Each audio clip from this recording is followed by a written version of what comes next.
Any rebroadcast, reproduction, or other use of this show without the express written consent of the Financial Guys, LLC is strictly prohibited. Investment advisory services offered through Independent Solutions Wealth Management and Blackridge Asset Management, LLC. Peak Broker Services, LLC is not an affiliate of Independent Solutions or Financial Guys, LLC.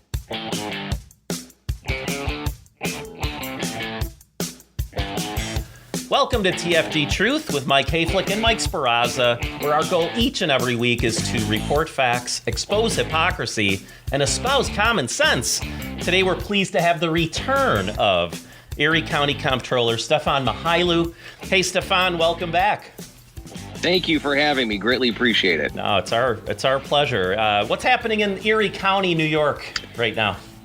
We're just fighting a good fight on the coronavirus pandemic, holding the county executive accountable for putting in ridiculous COVID rules that he himself doesn't follow, and just keeping an eye on all the overtime spending and things of the like. All right. Can we talk about that Vegas trip quick? Yeah. How do I get on that? Absolutely. How can I get on that trip? Are there openings? Any openings there? Shockingly, I was not invited. I can't believe it. I'm really surprised by that. Well, here's the hypocrisy of it. Back in February, polling cars and the health commissioner were saying, do not travel, don't visit with your family, or you'll kill grandma. Do not leave New York State. And at the very same time, they were booking a Vegas junket for 5 political patronage employees, and not only them, but their families to go along on this taxpayer-funded junket at a so-called Homeland Security conference in Las Vegas. So shockingly, I was not invited, but I think it's the most tone-deaf decision and the most tone-deaf way to spend COVID dollars. But they don't seem to care. I mean, we talk about this a lot, that it used to be that they'd really try to hide things like this, but they're not really trying to hide anything. I mean, once they get exposed for these things, they sort of just, like as Michael say, they just sort of punch you in the face with it. Yeah, they don't care. I mean, this so-called Homeland Security conference, on the agenda, there's a party every single night. And the last party is so big, they're having it at Elite Stadium where the Las Vegas Raiders play football.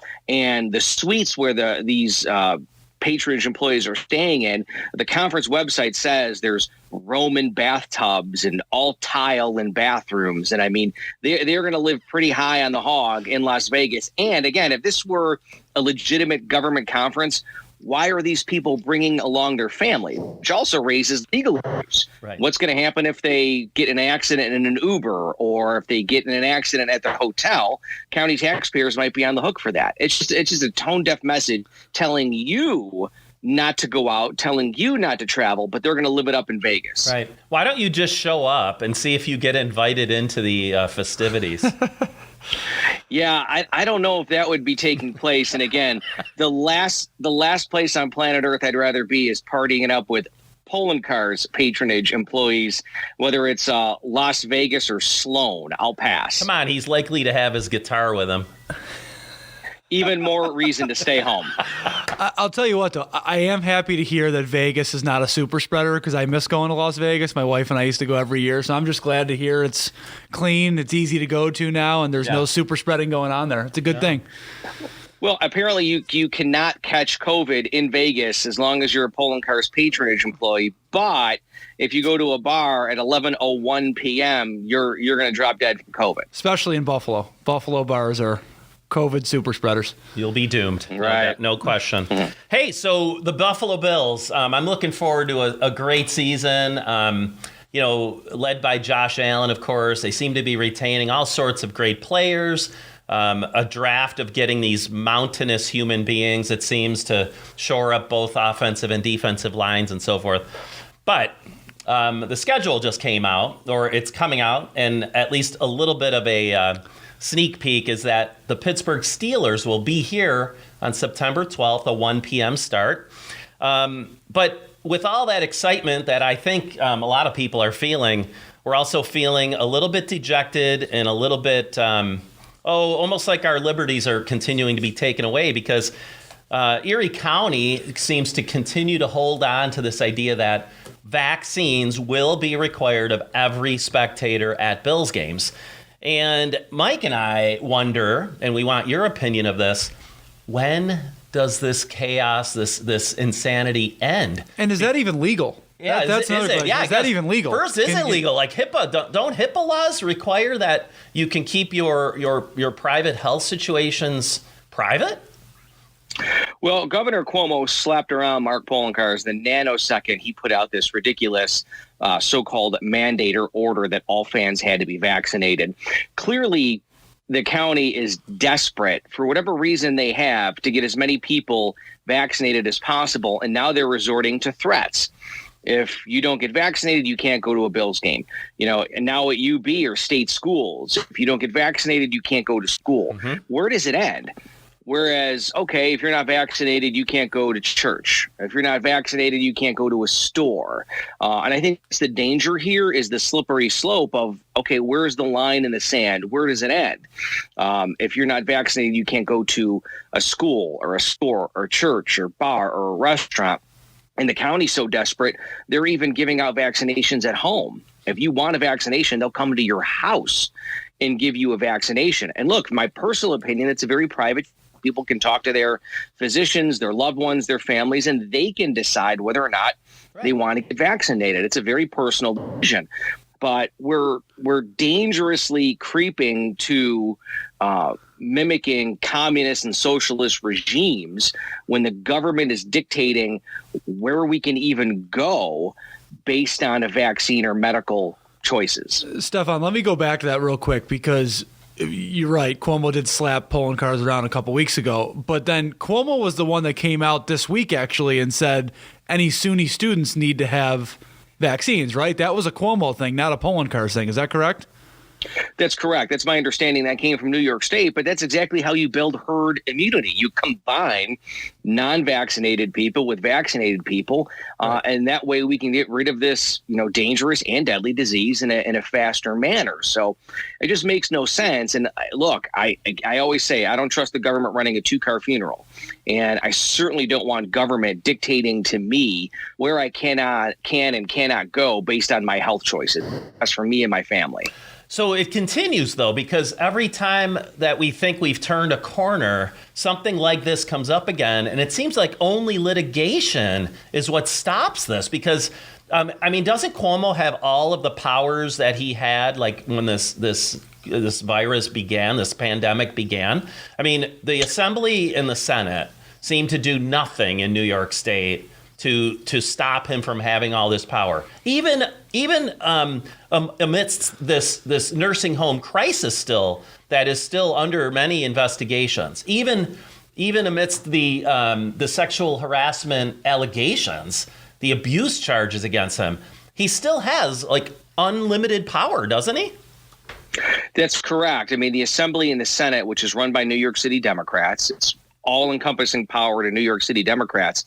They falsely claim that they curtail the governor's power with recent legislation. It's not true. We're still living in a dictator state where Governor Cuomo can unilaterally decide powers and laws and make them the law of the land through executive order. And that's what's so scary here. In government, checks and balances are important. I know that as the Erie County Controller and the taxpayer watchdog. People are served best when there are strong checks and balances in government. And right now that doesn't exist. That's why you have tens of thousands of, I think 15 or 16,000 seniors dying in nursing homes. The governor ordered nursing homes to take in seniors stricken with COVID. And that's why we have these outrageous COVID lockdowns and restrictions in New York State. And that's why, quite frankly, a lot of people are leaving for points south. It's like Texas, Florida, the Carolinas. And I think it was you, the financial guys, that posted on that Governor Cuomo should be awarded Florida Realtor of the Year because he's driving out so many people out of New York State into points down south. And I'd have to imagine that a lot of parents are going to rip their kids out of SUNY schools if that is the mandate. Speaking from people that we've spoken to, people aren't happy about that. Some people I'm sure have no issue with it, but some are going to be real pissed off about that. And to be honest with you, like you said, it's science that proves, right? You put vaccinated with non-vaccinated people, and then you have herd immunity, which they've said we hit, weeks ago, herd immunity at this point? And we're still pushing, and that's where I'm getting sick and tired of it. We're still pushing a narrative that really doesn't have any data to back it up. Right. And look, I have friends and family who had COVID, and they're not getting the vaccine because they had the disease and they built up natural antibodies and natural immunities to COVID. So they were choosing not to get the vaccine. My family members and friends are going to be punished by big government of not going to a SUNY school, not going to a Bills game. And again, I always talk about the fact that my family fled a communist regime to come to America, the most free and wonderful country in the world. And now the radical left, especially COVID lockdowns, are trying to turn America into the same regime, communist regime, that my family fled to come here. So it's a very slippery and scary slope of where does this end? Where is the line drawn? Okay, well, let's stay with our governor and some of the state news going on. Recently, Mike and I had the pleasure of having Republican Congressman out of Long Island, Lee Zeldin, on our show. What are your thoughts on Lee or anyone being able to unseat our governor in the state governor race in 2022? Well, I think it's clear that Lee Zeldin will be the next governor of New York State. He is, and not just for Republicans, but Democrats, conservatives, liberals, everyone.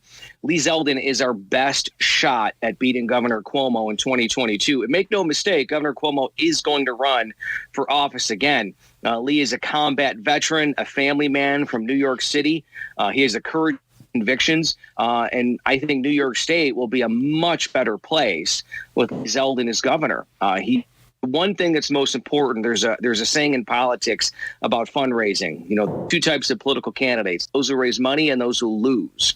And Lee Zeldin has shown that, like it or not, fundraising is important, money is important, and even on the first day of his campaign, he raised over $1 million, and after the first, he raised about $2.5 million. And we're going to need that kind of money and those kind of resources to topple Governor Cuomo, and Lee Zeldin is the person who could do it. He's a great guy. He's a family man, combat veteran. He checks off all the boxes of being a strong candidate of someone who is not Governor Cuomo. And this takes me back to the 1994 race. Anybody but Cuomo and Pataki and then Governor Mario Cuomo. And I think Lee Zeldin is going to run a similar campaign.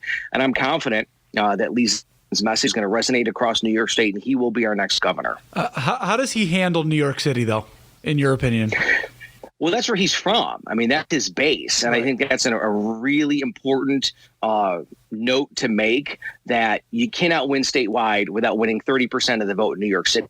Fact. I mean, that's the reason why it's very difficult for, and I'm not just saying Republican, but anyone who's not a left-leaning radical in New York State. You have to win 30% of New York City to win statewide. It's exactly how Dennis Vacco became New York's Attorney General. It's how George Pataki won.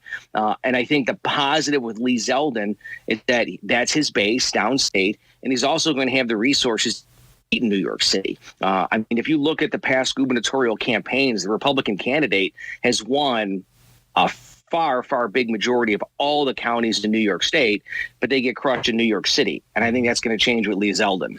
Can you, just for a moment, put on a campaign manager hat on for Lee Zeldin, and can he just run based on anyone but Cuomo, or does he have to push what policies he would actually promote?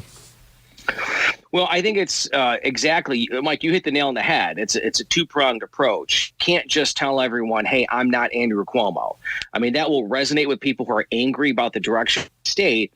But once Lee Zeldin makes the argument, okay, I'm the anyone but Cuomo, and I think the question is going to be, okay, fine, where are you going to lead us? Mm-hmm. Where are you going to take us? How are you going to make New York State a better place? And I think the argument is very easy for Lee to make. He's a man who has the courage of his he's a highly principled individual, and I think the messaging is simple. I'm going to take New York State the opposite direction that Andrew Cuomo has. Mm-hmm. It's unfortunate that your kids and grandkids are in another state. You have to get on a plane to family. It's the business in New York State tax and overregulation and big government spending. And I think he just has to lay out a very simple vision of where he wants to take New York. And that's the exact opposite place where Andrew Cuomo is taking us right now. Stefan, how do you get liberals to change their philosophy, though? These people that continue to vote for Cuomo, I'm struggling to find out how Lee Zeldin can make them truly change their mind, because it seems more and more in New York State, people just don't seem to care about the allegations. They don't seem to care that we're bleeding money. They don't seem to care that their cities are burning, right? Like, how do you fix that? Like, how do you get through to those people to say, we need a change? Because at this point, I don't see it. Well, I think you have to reach out to those so-called soft Democrats like my mom. God bless her soul. My mom passed away after I won my first, but I'll never forget it. She came up to me before Election Day in 2012 and she goes, "Oh, honey, I don't know what I'm going to do. I never voted for Republican before."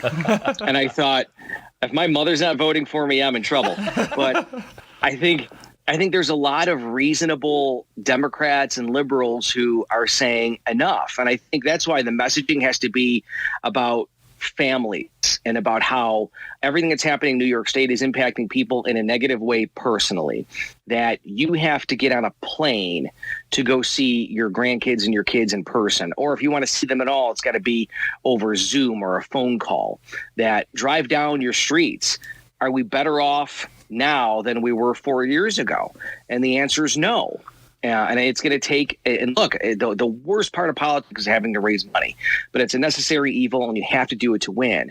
And Lee's going to have the resources and the gasoline in the tank to drive that message home, that he's anybody but Cuomo, but he's also going to cut taxes, reduce out of control government spending in New York State.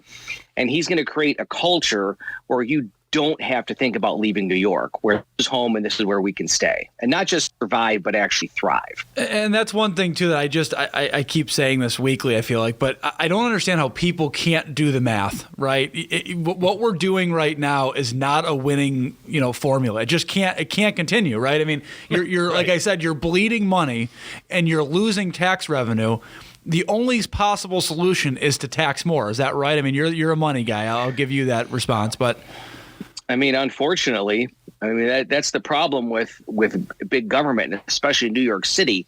Their solution is just to tax more and print more money. And eventually the bill is going to come due.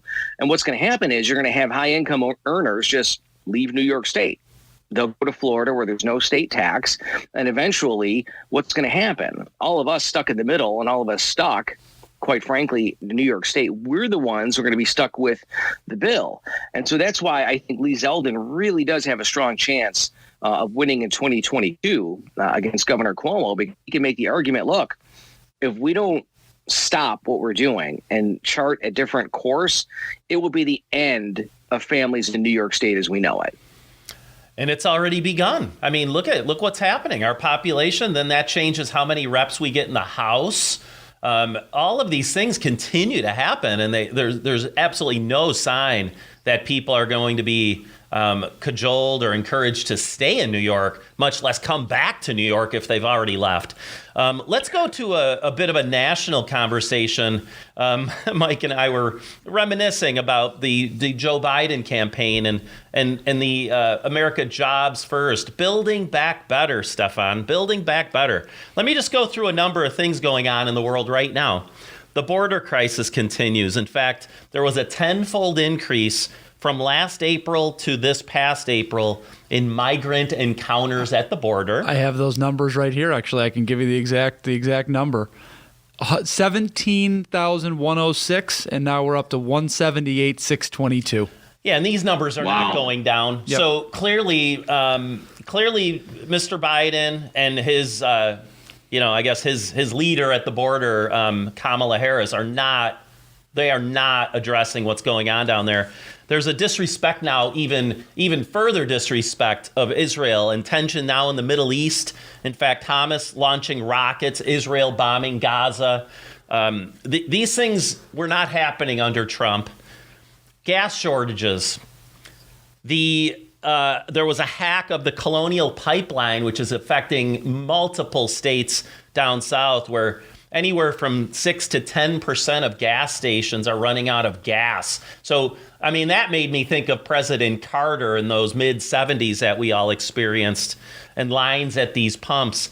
School shutdowns remain. Unions continue to dictate policy with the CDC. And, clearly there's still talk. When I hear things about schools reopening on the radio, I just laugh to myself. I think, are you kidding me? Like, we're nearly mid-May, and they're going to say, well, we're really hoping that we get these schools open by the end of the year. I think they won't even start next year opening schools. Now, this is just to name a few things happening, Stefan. How about Fauci still flapping the gums and more confusion out of the CDC? Talk about a guy that loves attention. Yeah. That man can't get out of a camera. He'll never say no to an interview. He can't. He continues to confound us with his comments. The CDC, get the vaccine, but you'll still need a mask. You'll still need a mask even if you're outdoors with certain numbers of people. I mean, just nationally speaking, how can people not realize that it is a mess out there under President Joe Biden? And then you think of the question, are we better off than we were 4 months ago? And the answer, based on all the data you just provided, is clearly no. And that's why I'm an optimist. I always try and look on the positive and the bright side. Maybe it's the Republican conservative in me. That's why I think we're going to have a major course correction in our country in 2022. And that's why I believe there is hope with electing Lee Zeldin, our next governor. And there is hope in taking over the House from the Republican side of the aisle, because in 4 months, elections clearly have consequences. And we're seeing that 4 months. I mean, a country without borders is not a country, but I think it's purposeful with the Biden administration of just letting illegal immigrants cross the border, because those are future Democratic voters. Mm-hmm. And I don't think there's any doubt that it's purposeful. And I think it's strategic. It's sick, but that's the Democratic, the extreme radical way of running politics now in our country. We're seeing, literally overseas, a war that is going on right now. You never saw that under the Trump administration. Our borders are open. We don't even have a border anymore. And I think people will need to really think long and hard about who they vote for in 2022 for governor. And that's going to be Lee Zeldin, and then make the Republicans take over the House. And people hated Trump because he actually spoke, right? So let's put all these issues aside. Everything that Mike just said, let's pretend it's not happening. Our country is the leader of the free world, right? You know, our VP is missing. I don't know where she is, if she's in the country, if she's not, if she's at the border. There's no way to tell where she is, right? Our president can't finish sentences. He'll start something and then forget where he is midway through a sentence. I mean, is this what we want? I think no matter who you are, you can't truly want that. And not to mention, don't you run for president and vice president to take action on these items and to bring your country together? Isn't that the point of taking office, is to say, I want to make change. I want to be that figurehead to help save and change the world, right? Make a difference. Yeah. Right. Isn't that why you do that? Apparently this group, it's not, because they're nowhere. They're literally nowhere. Nobody knows where they are. And I think people on the radical left hate America. And I'm not saying that's the current administration, but there's extreme radical progressives and socialists, like with the Working Families Party. Their big platform is defund police. They wholeheartedly support attacks on our cops, burning down cities, burning down businesses. And I think there's a large segment of the extreme radical left. They hate and despise America, which is sick, because you know what? If you want to turn our country into Venezuela, go there. Or what makes our country great, if you want to go and start a socialist hippie commune, go buy a patch of land in Montana and knock your socks off. Mm-hmm. But it's not the direction our country needs or wants to go in. And that's why it's up to us. We don't need keyboard warriors to win back the House in 2022. We don't need keyboard warriors to make sure that Lee Zeldin is our next governor. We need to get active. We need to register our friends to vote. We have to make sure our neighbors vote, our friends, our family, and like-minded conservatives and Republicans. That's the only way we're going to effectuate change.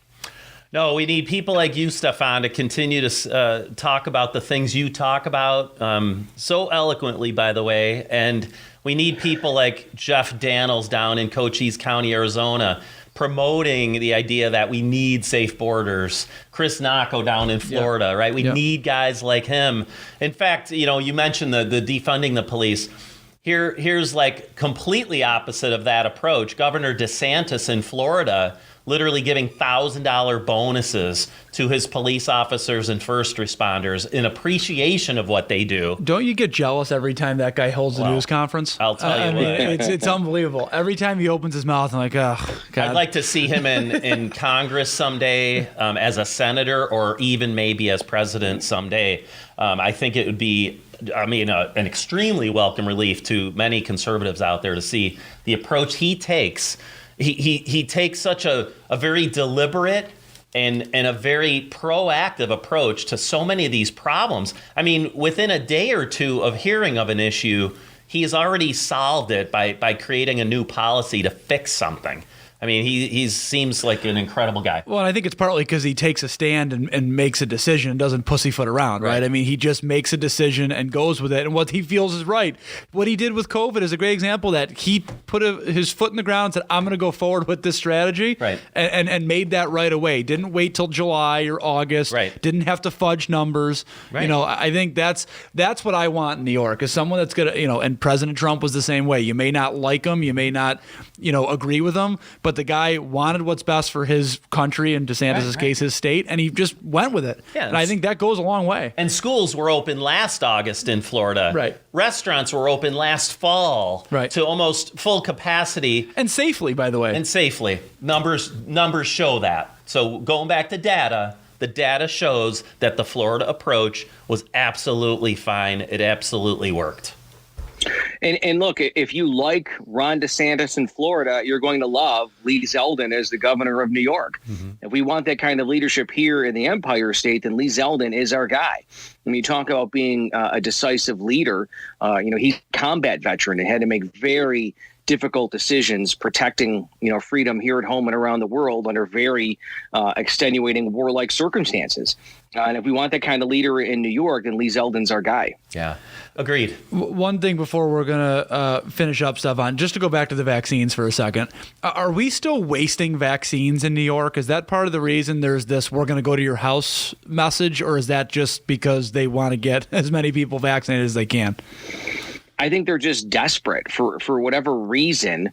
Mark Poloncarz and Andrew Cuomo are obsessed with getting people vaccinated. Again, I feel it's a very personal choice where it's open up now. They're going to come to your house and vaccinate you. And it's fine. If people want a vaccination, God bless America. Call the government. They'll come to your home. But we shouldn't punish people for making the choice, especially for those who had COVID, who built natural antibodies, natural immunities to it, who are choosing not to get the vaccine. It reeks of desperation. They're giving out beer, coming to your home, banning you from Bills games. And so I just think it's a deeply personal choice that people should make on their own. That was one of my favorite things from this weekend with Poloncarz too. Hey, come get the vaccine. You can have a beer afterwards. Oh, and we'll gather in a bar after you get the vaccine. I mean, it's just so hypocritical. It's so hypocritical. They it should makes bring no sense. Bring Elizabeth Warren in maybe as our state spokesperson, maybe the county spokesperson. Hey, get a vaccine and you can have a beer with Elizabeth Warren. She's going to have a beer right now. I'm going to have a beer. Right. Then her husband says, no, I don't want a beer. But anyway, honestly, what I think is that this whole massive messaging at the national level on vaccines has affected every state. Everyone is going, why am I going to get a vaccine? I might have either had COVID and I've got the antibodies, or I'm going to get the vaccine and you're still telling me I need a mask, the face shield, distancing. Like what's the purpose of it? I might as well just take my chances against the virus. Not to mention the Johnson & Johnson vaccine being paused, and now it's back. And I mean, this poor, like, it's been hideous, the messaging. So I don't think it's a surprise people are going, whoa, I'm going to put the brakes on this for a little while. Let me see what the experience has been. Even when they push their message, they throw fear into us, right? Oh, Get the vaccine. Oops, that vaccine's causing damage to your nervous system, whatever it was, right? Like, even when they're trying to push their narrative, they still strike fear in everybody. Right. Like, to do what they want. It doesn't make any sense. Fumbling, bumbling idiots, I'll tell you. Right. Well, a lot of times it's these politicians who they're the typical guy that got like beat up in high school. Everybody picked on them. They had no friends. And now they have like a small slice of power and they want to exploit it because this is not about our health or safety. It's about power and control. It makes no sense whatsoever. All these politicians put in all these lockdowns and closures that they themselves don't follow. Remember, Mark Poloncarz, no mask, golfing and drinking beer with his buddies, banning kids and small children from playing hockey. But what is he doing? Lacing up the skates and joining his mates on Sunday morning for hockey. Yep. So people have had enough. Well, we're going to leave it right there, Stefan. Thanks again for joining us. Hopefully this will not be the last time. We always appreciate what you can share with our audience. You basically say it like it is. You're a problem solver, and we really appreciate your friendship and you joining us today. I'll send you the $10 for you saying that. Thank you. I want 10 too if I can get 10. Yeah, it's 10 for each. All right. Thanks, Stefan. You got it, guys. You got it. All right. Folks, we appreciate you tuning in to TFG Truth. Keep up the good fight. All right, we're trying. For Mike Speraza, I'm Mike Hayflick. We will see you next week.